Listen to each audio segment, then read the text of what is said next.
Chihiro Furuya is a first-year student at Shiyu High School, and he's obsessed with everything related to zombies. He collects all kinds of zombie-related items from DVDs and dolls to designs, video games, and more. What's even crazier is that he dreams of meeting a super cute zombie girl, and he even wants to fall in love with one. Chihiro shares this zombie girl obsession with his two close friends, Yasutaka and Emoji. Naturally, Yasutaka thinks Chihiro's wish is strange, but Chihiro doesn't care because it's been his dream for a long time. Yasutaka is curious about what exactly makes Chihiro so attracted to cute zombie girls. Chihiro simply replies that it brings joy to his heart. Moji suggests that maybe Chihiro feels sympathy for those who have died and come back to life. However, Yasutaka disagrees with Moji's reasoning. The truth is, even Chihiro doesn't really know what drives his obsession with zombie girls. The Furuya family has a long history of maintaining the Shiryu Temple. Chihiro lives with his family at the temple. His grandfather, Jaguru Furuya, seems a bit senile, while his father, Duwan Furuya, serves as the head priest at the temple. His younger sister, Mero Furuya, is a 12-year-old girl. Every day, Chihiro's father handles breakfast while Mero takes care of the other household chores. During mealtimes, Jaguru repeatedly tells Mero to stop putting Napa cabbage in the miso soup, and Mero always replies that it's just regular cabbage. That's just how Jaguru is, and the whole family is used to it because of his age. Another member of their family is Babu, a stray cat that used to roam around the temple until they adopted him. Chihiro's mother passed away when he was young, and he doesn't even remember her anymore. Even so, Chihiro feels their family is incredibly happy, and he's grateful that he's never felt lonely. One day, their family suffered a loss. Babu was hit by a car driven by their neighbor, and Chihiro witnessed it. The neighbor, an elderly man Chihiro had known since childhood, explained that Babu had suddenly appeared when his car was passing by, and he couldn't stop in time. Chihiro was heartbroken, unable to think or do anything. Duan said they couldn't bury animals at the temple because the followers would strongly oppose it, so he apologized to Chihiro and Mero for only being able to bury Babu behind their house. Mero asked her older brother if, as children of the temple, they should be able to control their emotions during times like this. Chihiro responded, saying that wasn't true. Mero then approached her brother, and they hugged and cried together over Babu's grave. That night, Chihiro couldn't sleep. He was overwhelmed by thoughts of why death had to happen so suddenly, causing such deep sadness. He even began to think that no one should ever have to die. Suddenly, he had a wild idea. He looked for a book stored in his cabinet, one that he got last year while helping his relatives in the Tohoku region sort through old documents that were to be donated to the local archives. The book seemed like an ordinary notebook, and no one even knew when it had been written. The office considered it useless, but not Chihiro. Inside, it detailed a spell that could supposedly bring the dead back to life. It might have been nonsense, but Chihiro thought there was no harm in trying. He decided to resurrect Babu using the magic from the book. He dug up Babu's grave and placed the body in an empty ice cream container before taking it to an abandoned building. Chihiro figured no one would come there, allowing him to perform the ritual without interruption. He entered the building and went up to the upper floors. Chihiro loved zombies, so he would continue to cherish Babu even if he came back as a zombie. On the second day of preparing the magic potion, Chihiro noticed a girl approaching the well near the abandoned building. Not long after, she screamed into the old well. The next morning, Chihiro took ice blocks from the fridge and put them into a bucket when Mero came up to him, startling him. Mero asked what Chihiro was doing, but Chihiro said he wasn't doing anything. His younger sister didn't believe him, feeling like he was lying, especially with his suspicious behavior. Still, Chihiro ignored her and left with the ice blocks. He placed the ice blocks into a cooler that held Babu's body, neatly stored in his bedroom closet. Chihiro headed to school with Yasutaka and Moji. Yasutaka felt like Chihiro wasn't paying attention to his story, but Chihiro assured him that he was. Yasutaka didn't believe him and asked for Chihiro's opinion. Chihiro was confused about what opinion he was talking about, proving that he hadn't been listening at all. Yasutaka ended up repeating his story, talking about the girls at Senka High School and their classmates. Senka High was known for having the prettiest girls in the area, while Shiyu High School was an all-boys school and was boring in comparison. Yasutaka regretted that the students of Senka High always took a different route to school. In fact, the buildings of Shiyu High and Senka High were located across from each other, separated by a river. Yasutaka had purposely applied to Shiyu High because it was near Senka High, hoping to meet and get to know one of the rich girls from Senka. He also mentioned that a very wealthy girl had started at Senka High this year. Yasutaka was thrilled when he pointed out which girl he meant. The girl with long black hair on the other side of the river was the daughter of Sanka High's principal. Her name was Sanka Rhea. Yasutaka was completely captivated by Rei's beauty and said that because she came from such a high-class family, she was surely an innocent and pure girl. But Chihiro disagreed, saying that not everything was always as it seemed. This irritated Yasutaka, who felt like Chihiro was acting like a know-it-all. Later that day, Chihiro's cousin, Saju Ranko, came to his house to deliver some food.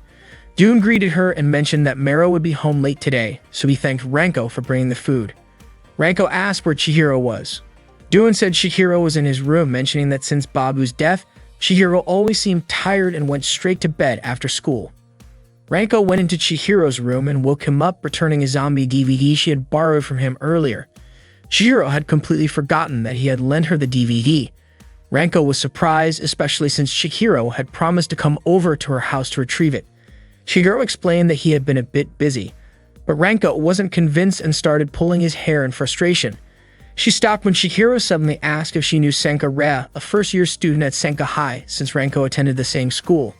Ranko said she knew her, and Chihiro asked what kind of girl Rhea was. Ranko only knew Rhea as the principal's daughter and teased Chihiro, wondering if he liked her.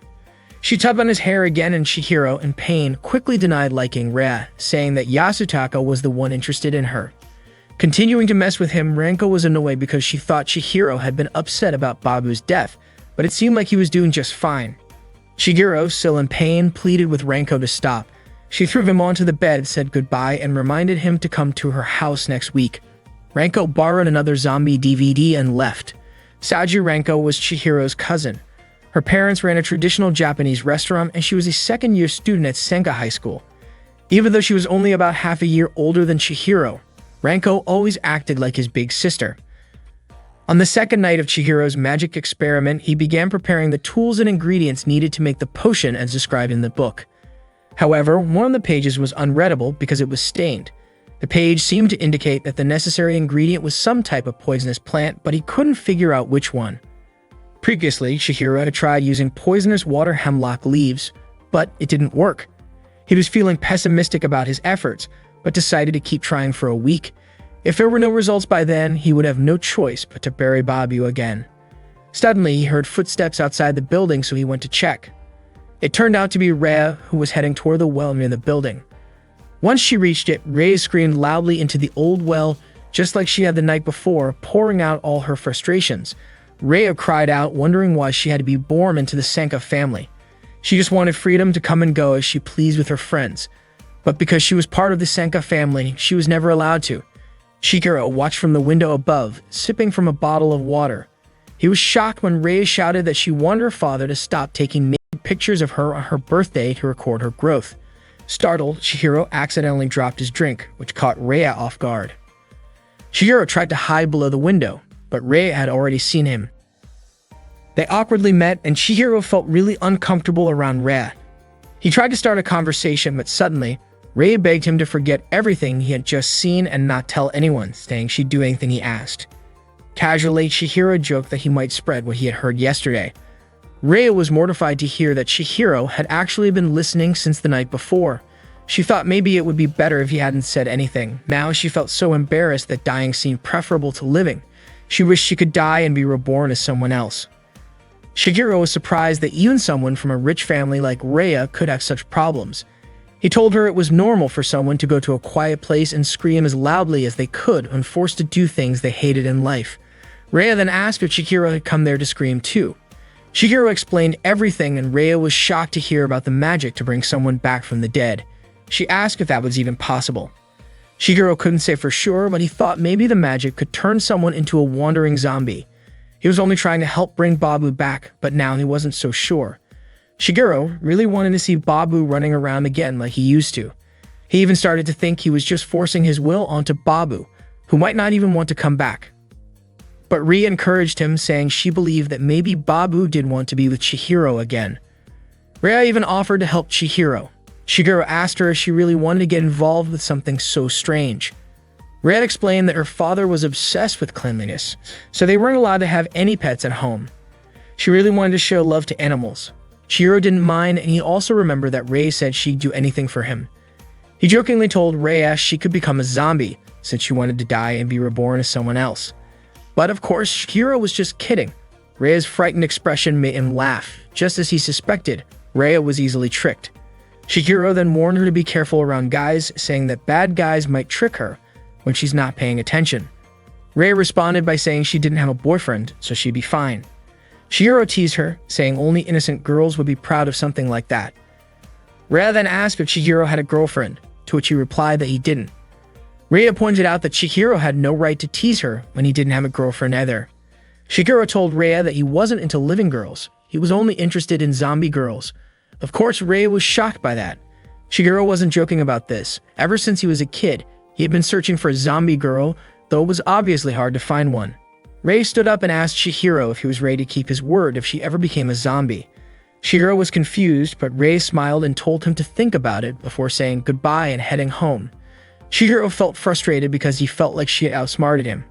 Reia suggested they meet again at the same place tomorrow. Chihiro had never imagined something like this before, imagining Reia becoming a zombie.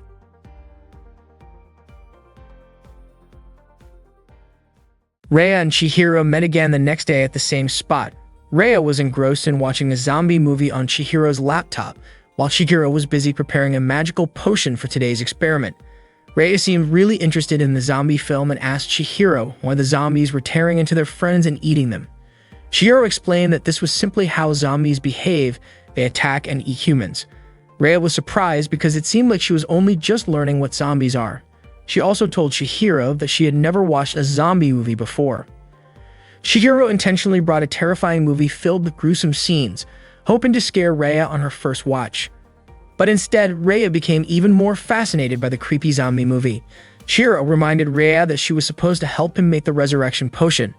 Feeling bad for getting too absorbed in the movie, Reia quickly apologized, closed the laptop, and began helping Chihiro gather the ingredients for the potion. She asked what poisonous plants they would be using today. It seemed like Chihiro was running out of ideas and was becoming a bit doubtful about successfully creating a resurrection potion, especially since parts of the instructions in the book were unreadable. Reia asked what would happen to Babu, their pet cat, in the end. Chihiro simply replied that he might have to bury him, especially since this was the 5th day of trying to create the resurrection potion. Chihiro teased Reia by asking if she would eat Babu, and of course, Reia didn't understand why Chihiro would even think that. Chihiro clarified that it was just a joke. He mentioned that he had already tried using all the poisonous plants in the area from morning glory, lily, water hemlock, to Chinese plum. Chihiro then wondered what plant they should try next. Suddenly, Reia suggested they go outside to find more poisonous plants. She hurriedly left, but as she walked, she tripped over a bowling ball, causing her skirt to flip up. Chihiro saw this, making Reia feel embarrassed, and she quickly left the building. Chihiro hadn't expected Reia to be such a bold person. Reia feels that her father's love for her has gone beyond the boundaries of what is normal for a family. When Reia was a toddler, the maids would play with dolls with her. One day, they asked her to grab a doll from them, but Reia, who wasn't yet good at walking, fell and started to cry. The maids comforted her, as most people would, but her father reacted differently. He was upset about the incident, and the next day, all the maids who had played with her were fired. As a child, she would often play ball with the maids in the yard. One day, while they were playing, a cute cat appeared. Naturally, her childlike instincts kicked in, and she went over to pet it. Her father, Senka Danikaru, watched the entire scene from behind a window. The next day, the cat was gone, and so was the maid who had been watching her. Reia was mostly left with her mother, Senka Area, who was distant and cold toward her. Every year on Reia's birthday, her father would take photos of her without any clothes on. As Reia grew older, she started to realize that what her father was doing was far from normal. Even Area became a little suspicious of Danichiru's feelings toward Reia. It got to a point where Reia couldn't take it anymore. She often felt Danichiru's presence or the presence of one of his subordinates watching her. It was a gaze that followed her no matter where she went. At school, Reia made her first friend Nakadai, who is a friendly girl. She comes from a respected family, so Danichiru allowed Reia to be friends with her. Before this, Reia always thought that everyone hides their suffering behind a smile, but after befriending Nakadai, she started to realize that her thinking was wrong. It was just that she hadn't been lucky in life. Reia often visited Nakadai's house and saw the warmth and affection in Nakadai's family. For the first time, Reia shared the things she had been going through with Nakadai, and Nakadai was shocked to hear it. Nakadai thought it was really strange for Danakuru to take photos of his daughter without clothes on. She also suggested that Rhea ask Danakuru to stop doing that. However, Rhea was still too afraid to anger her father. Nakadai also mentioned that she had fought their father before and that fighting with one's dad was a normal part of family life. But after that conversation, Rhea regretted sharing all her secrets with Nakadai. Meanwhile, Chihiro had been waiting for Rhea inside the building for a while and started feeling worried about her. He was afraid Rhea might have gotten lost in the forest or even slipped and fallen into the river, although he wasn't sure if Rhea would do something that dangerous. He looked out the window and was shocked to see Rhea struggling to climb a steep hill. Chihiro rushed out to help her on a ride just as Rhea was about to slip. Fortunately, Chihiro grabbed her hand firmly, pulling her back and preventing her from falling. He even teased Rhea, calling her a lady who can't survive without a caretaker. Rhea got annoyed at that and claimed she could climb the hill by herself. Chihiro then jokingly asked if she wanted him to let go of her hand, which of course she didn't. They returned to the abandoned building and Chihiro asked why Rhea felt the need to climb the hill. Rhea simply replied that she saw the plant she was looking for growing near the grave at the top, and she thought it would be faster to get there by climbing. Chihiro called her a reckless rich girl, but Rhea didn't care. She said that even if she fell and died, Chihiro could just bring her back to life as a zombie. Chihiro was startled by this, especially since he hadn't even managed to revive Babu yet. He also pointed out that he had never said he would bring Rhea back to life if she died. Rhea made it clear, though, that she was begging Chihiro to revive her if that ever happened to her. Rhea finally found the courage to ask Danakuru to stop his actions. She refused to be photographed without clothes. Danakuru then asked why she was rejecting this, claiming it was a normal thing for parents to document their child's physical growth. Rhea shouted back, saying it was not normal and unlike other families. She wanted them to be a normal family. She wanted to live a normal life just like everyone else. Danakuru then asked if someone had said something to her, but Rhea denied it, though Danakuru kept pressing. Rhea grew angrier and told him that anyone would find what he was doing strange. Danakuru simply responded that Rhea didn't understand. The only thing that was truly real in this world was Danakuru's love for her. He then walked away, but Rhea was left feeling deeply unsettled. Sure enough, the next day a friend told Rhea that Nakadai was moving away, saying that something had happened to Nakadai's father. He had been forced to quit his job. Rhea knew Danakuru was behind this. Once again, he had interfered. Rhea ran to see Nakadai, relieved she could still catch her before she moved. Nakadai was going to a cat shelter because her new home wouldn't allow pets. Nakadai's family had changed and she was angry with Rhea for saying something to Danakuru. Nakadai felt that she had never interfered in Rhea's life, and now she regretted ever being friends with her. Nakadai left Rhea standing there, feeling devastated. Rhea became more convinced that Danakuru had taken everything from her. Danakuru explained to Rhea that happiness means something different to everyone. He believed that the purity of his love for her was something no one else could understand, and he told her that one day she would realize how deep his love was, deeper than anyone else's. He also warned Rhea that if she didn't understand, someone else would suffer. Danakuru insisted that Rhea didn't realize how much better her life was compared to others. Then Danakuru demanded that Rhea take off her clothes so he could take her picture for her birthday this time. Rhea couldn't stop him this time. She realized that if her happiness came at the cost of someone else's suffering, she would rather live in sadness. Rhea showed Chihiro the poisonous plant she had collected. It was a hydrangea. Chihiro asked why she had chosen a plant that grew all over town. Rhea explained that many people didn't realize how dangerous it was.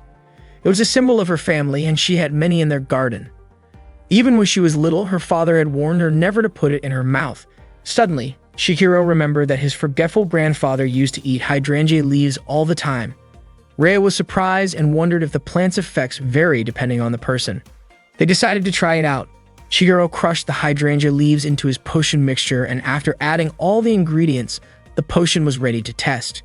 Chihiro carefully took Babu's body out of the icebox and with care placed the mixture in Babu's mouth. Both Chihiro and Rhea were hopeful that this time the experiment would work, but after waiting for a while, there were still no signs of life from Babu. They concluded that once again the experiment had failed. Chihiro and Rhea began to pack up, getting ready to head home.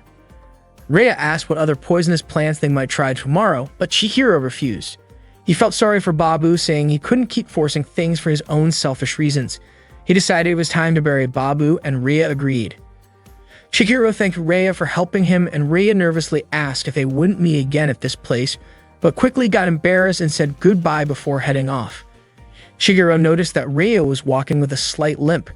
Rhea mentioned that she had twisted her ankle when she slipped earlier, but said she was fine and continued walking.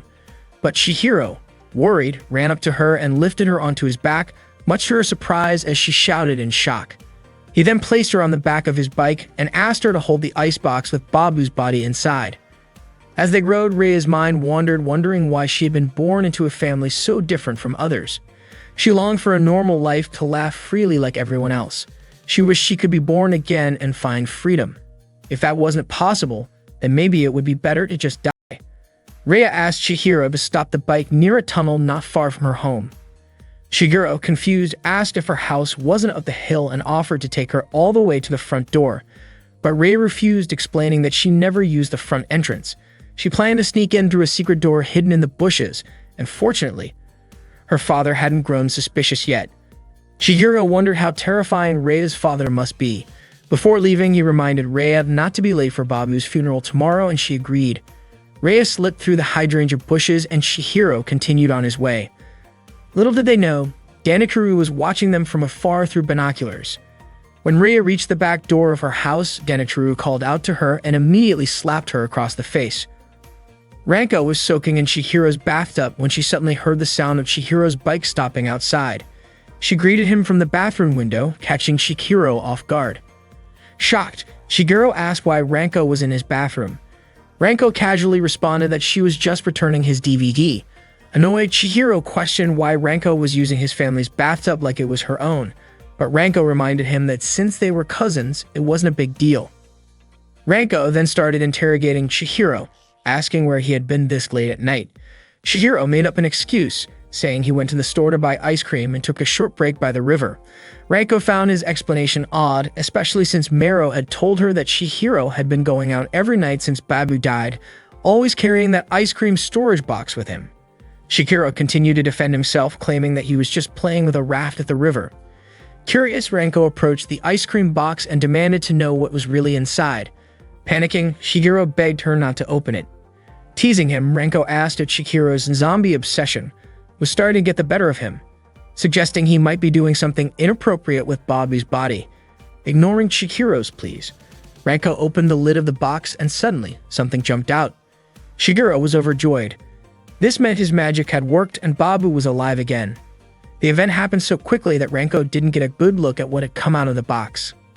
Meanwhile, Rhea was feeling heartbroken because she wouldn't be able to see Chihiro for Babu's funeral tomorrow. Danichiro had forbidden her from leaving the house, not even for school. Secretly, Rhea had taken a small portion of the magic potion she and Chihiro had made together. Even though it probably wouldn't bring her back to life, it still contained poison. Desperate, she drank the potion, hoping it would kill her. Rhea had lost all hope in her life, feeling that it would be better to die than to continue living in such misery. Chihiro recalls the time he gave Rhea a ride home, and throughout the journey, neither of them spoke a word. Rhea simply enjoyed the trip with Chihiro, as it was the first time she could go out with someone else. Before this, her father had always forbidden her from going out with her friends. Chihiro regrets that moment a little. He should have asked her what she was thinking, or maybe about her hopes for the future. If he had done so, that might have been his last chance to help Rhea. Danichiro's rage became uncontrollable when he found out that Rhea had secretly left the house to meet Chihiro. When Rhea returned, he didn't hesitate to slap her multiple times. He strictly forbade her from leaving the house, even stopping her from going to school. Rhea couldn't stand Danichiro's oppressive behavior anymore, so she decided to drink the potion Chihiro had made to resurrect Babu. Rhea hoped the poison in the potion would kill her, but unfortunately, things didn't go as she expected. She woke up the next morning and she was ready to head to school, still hoping her father would allow her to go. She went to the dining room to see her father and mother. Rhea greeted them and Danichiro welcomed her. Aria asked Rhea why she had broken her promise and snuck out of the house the previous night. Rhea apologized for what happened, saying that she had just wanted to take a walk in the forest to admire the beautiful moon. Aria, clearly upset, warned Rhea to be careful with her actions, also pointing out that every decision Rhea made could affect Aria's reputation as the school principal. Danichiro then warned Aria not to scold Rhea again. Aria left the dining room, ignoring Rhea. Danichiro apologized to Rhea for hitting her the night before. Rei responded by saying it was all her fault and thanked Danakuru for everything he had done for her. Danakuru praised Rhea for being a good girl and understanding him. He assured Rhea that he was the only one capable of protecting her. Danakuru then asked why Rhea was still wearing her school uniform when he had clearly told her the night before that she was no longer allowed to go to school, instructing her to study at home. Rhea apologized again and agreed to comply. Suddenly, one of Danakuru's men arrived and asked Rhea to leave and change out of her uniform. She left the dining room and Danakuru's men closed the door, as it seemed they had something important to discuss. Rhea didn't go far but tried to listen to their conversation from behind the door. Her father's men had discovered the identity of the boy who had been with her the night before. They had learned that Chihiro attended Shiryu High School and was the son of the head priest at Shiryu Temple. Danakuru ordered his men to castrate Chihiro as a warning so that he would never approach Rhea again. Rhea was shocked to hear this, knowing that Chihiro was in great danger. Shigeru tried calling out to Babu, who was up in a tree. Ranko still couldn't believe why Chihiro made a magic potion to raise the dead and used it on Babu's corpse. She never imagined Chihiro would do such a thing, especially since he's the son of a chief priest. Mero wasn't surprised at all by her older brother's behavior. She had known for a long time that Chihiro was a weird guy who was obsessed with zombies. Still, she didn't expect him to go this far. Chihiro admitted that what he did might have been cruel, but thanks to it, Babu really did come back to life. Wouldn't everyone be happy if their family members came back? Ranko was happy Babu was alive again, but she still wasn't sure if it was truly Babu. Shigeru then pointed out that Babu's meow still sounded the same as before, as Babu was never able to make a normal cat sound when he was alive. But Ranko remained doubtful, especially since Babu now had white eyes and seemed more expressive than before. Shigeru and Ranko continued debating whether this was the real Babu. Ranko was even worried that Babu might attack people like the zombies in the movies and those bitten could turn into zombies themselves. Shigeru, however, was confident that Babu wouldn't behave like that. Suddenly, Babu started running really fast as if chasing something. Shigeru panicked and ran after him, with Ranko following behind. Mero reminded her brother that he had left his bag behind, but Chihiro yelled back saying it looked like he would be skipping school today. Jagoro, hearing all the commotion, asked Mero what was happening. Mero told him that Chihiro had adopted another cat and managed to bring Babu back to life. Hearing that, Jagoro was overjoyed. Chihiro tried to grab hold of Babu, who was right in front of him, but he failed. He wasn't too surprised, though, since Babu was usually easy to catch. Ranko asked if it was safe to touch Babu with bare hands. They kept following Babu as he ran along the fences of people's houses.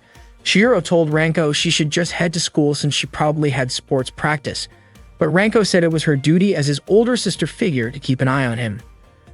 Eventually, they reached a narrow, long drainage tunnel. Without hesitation, Chihiro went in to keep following Babu. Ranko couldn't believe he was actually doing this. Meanwhile, Rei was sneaking out of her house through the back door, passing through the hydrangea bushes. Arya clearly saw her leaving from the window but didn't care. Danakuru passed by and Arya offered him some wine, but he ignored her as usual. Arya knew Danakuru had long since stopped paying attention to her. The tunnel Babu went through was incredibly narrow and long, but Chihiro wasn't giving up. Ranko, reluctantly, followed behind him. Chihiro didn't even know how far the tunnel stretched. Ranko felt the tunnel's walls were scraping against her and her body was getting stuck. She couldn't move at all, but Chihiro ignored her and kept going, leaving her behind.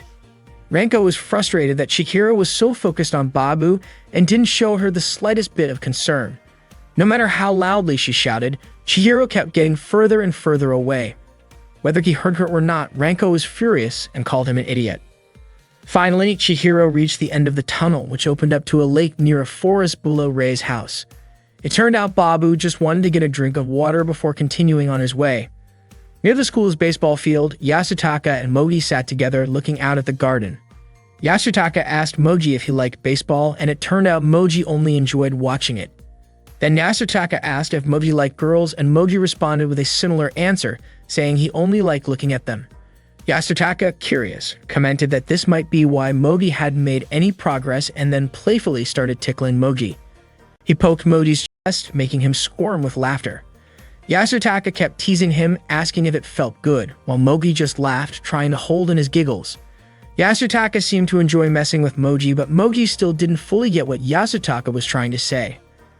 Yasutaka mentioned that from where they were sitting, they had a good view of the Senka High School students. Suddenly, Rei appeared, calling out to them from behind the fence, asking if they had seen Chihiro. Both Yasutaka and Mogi were shocked. Yasutaka, especially, was thrown off as he couldn't believe that Rei, the girl he had secretly admired, was actually talking to him. Rei repeated her question, asking for Furuya Chihiro, the first-year student. Moji then told her that Chihiro hadn't come to school yet. Yasutaka, still curious, wondered why Rei was looking for Chihiro. Rei, somewhat nervously, replied that Chihiro was about to be castrated, thanked them, and quickly left. Yasutaka was left in stunned silence, unable to process the fact that Chihiro, of all people, was somehow connected to Rei. Meanwhile, Rei was still searching for Chihiro, feeling anxious after her interaction with Yasutaka. She wondered if she had said something strange. As she continued walking through town, one of Danichiru's henchmen spotted her. The henchman immediately called Danichiru, informing him that Rei was in town. Danichiru instructed his henchmen not to rush into capturing her, but to continue following her. Danichiru was frustrated, not understanding why his daughter was being so stubborn and refusing to listen to him. Rei kept walking until she reached a slope, still searching for Chihiro. At the same time, Chihiro was wandering near the cemetery, trying to find Babu, when he realized that Ranko wasn't with him. He grumbled to himself, wondering where Ranko was since she had said she would watch over him, but now she was nowhere to be found. The sky was getting cloudy, and it looked like it was about to rain. Suddenly, Chihiro spotted Babu in the bushes, eating hydrangea leaves, and was shocked. Chihiro then remembered that this was the same place where Rei had gotten the hydrangea flowers the night before. To his surprise, he then noticed Rei herself limping along the cliff above.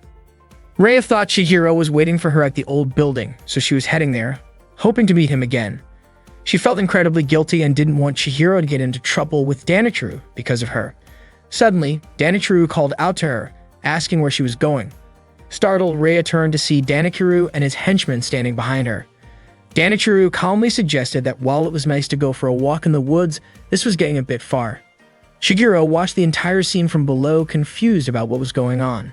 Danichiru tried to coax Rei into coming back home, saying it wasn't too late to forgive her for her actions. He reminded her that she was his daughter, a bright and intelligent girl, and a member of the Senka family. As he reached out to touch her, Rei firmly pushed him away, telling him no for the first time in her life. This bold move shocked Danichiru. Chihiro, still watching, couldn't understand what they were talking about. Danichiru, stunned by Rei's defiance, asked her to explain her behavior. Rei finally spoke up, telling him that while she knew she was his daughter, that didn't mean he owned her heart and body. All she wanted was a little freedom. Danichiru then asked her what kind of freedom she was looking for. Was it the freedom to leave home or the freedom to love someone? Rei stood silent for a moment, but Danichiru forcefully grabbed her hand, trying to drag her back home. Babu, who had been watching the whole time, climbed up the slope and chased after them. Rei kept begging her father to let her go just for today, but Danichiru firmly refused, knowing that Rei only wanted to meet Chihiro. Babu approached them, and Danichiru, startled, called the cat filthy.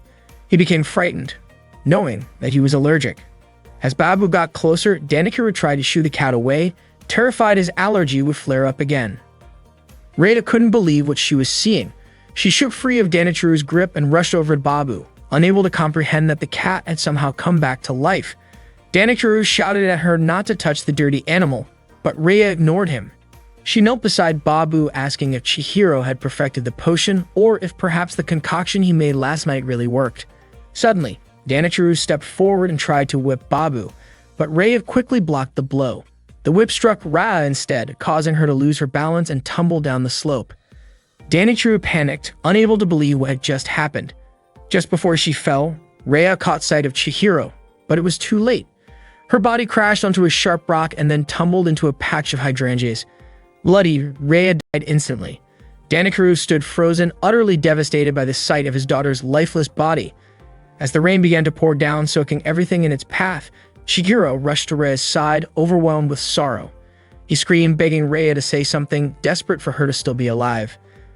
Chihiro muttered that Rei didn't need to die for real, that what he said earlier was just a joke.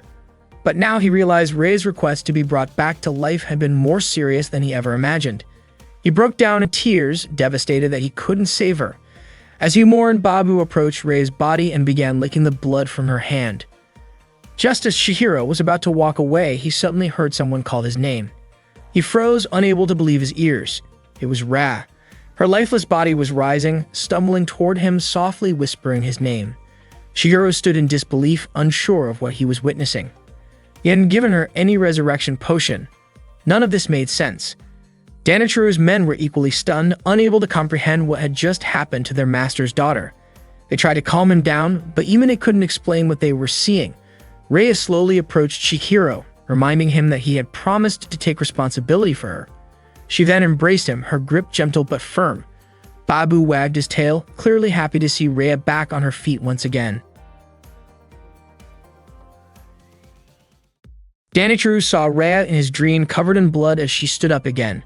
He reached out to hold Rhea's hand but was shocked to find no pulse in her wrist. Desperately, Danichiru begged her not to leave him, but Rhea refused. She told him that she was no longer his daughter because she was no longer human. Danichiru soaked in the bathtub, surrounded by pictures of Rhea, filled with regret over how things had come to this. The household staff gossiped about Rhea, seemingly aware that the reason she often snuck out was to meet a young man. They also knew that Rhea had run away from home. Arya entered the room, interrupting their conversation, and the staff immediately greeted her. Arya asked what they meant by Rhea running away, and the staff told her that Danichiru had informed them of Rhea's departure when he got home. Arya then asked where Danichiru was, and the staff informed her that he had been in the bathroom since his return. Arya headed toward the bathroom, instructing the staff to attend to their other duties. As the staff resumed gossiping, they commented on how Arya smelled of alcohol and how Danichiru no longer paid her any attention, which had caused Arya many problems. Arya entered the bathroom and called for her husband. She asked what he meant by Rhea running away. Danichiru told her that Rhea had died, then came back to life, only to leave him again. Arya didn't understand what he was talking about. What mattered most to her was ensuring the news of Rhea running away didn't spread, as it could jeopardize her position as the head of the school. She asked if Danichiru knew where Rhea was now. One of Danichiru's men arrived, saying he suspected Rhea was with a high school boy named Furuya Chihiro. Arya asked who Chihiro was, and Danichiru believed that Chihiro had deceived Rhea and was responsible for everything. Enraged, Danichiru stood up from the bathtub, shouting that he would rescue Rhea and purify her heart and soul with his love. Senka High School, an all-girls school, had a unique routine. Every student had to sew for 10 minutes before class started. This activity wasn't just to sharpen their skills, but also to help them calm their minds, and they did this every day. Rhea had been sewing since she was a child, long before attending school, which was why she was able to stitch up her own wound. Chihiro helped hold her stomach while she stitched it, making him a little nervous. Once finished, Rhea wrapped the wound with a bandage. Being a zombie made her laugh with delight since she no longer felt any pain. Chihiro pulled her aside, asking if she didn't understand that she was dead. Her body was cold, her heart no longer beat, and her pupils were dilated. He was puzzled as to how Rhea could still laugh. Rhea cheerfully replied that this was the first time she had ever been in a boys' room, leaving Chihiro speechless. After gym class, Ranko changed out of her uniform. A friend invited Ranko to find something sweet on the way home, suggesting they visit a nice cafe along the roadside.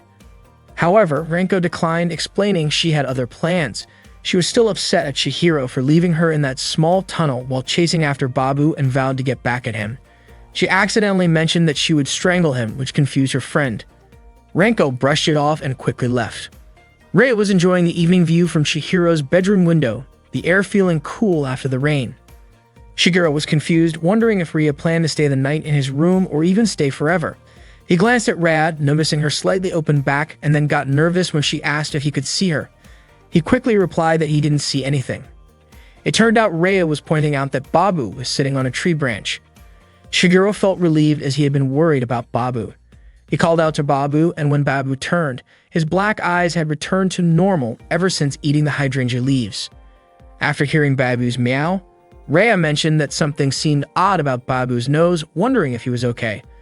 But Chihiro reassured her, explaining that Babu had always been like that during his life.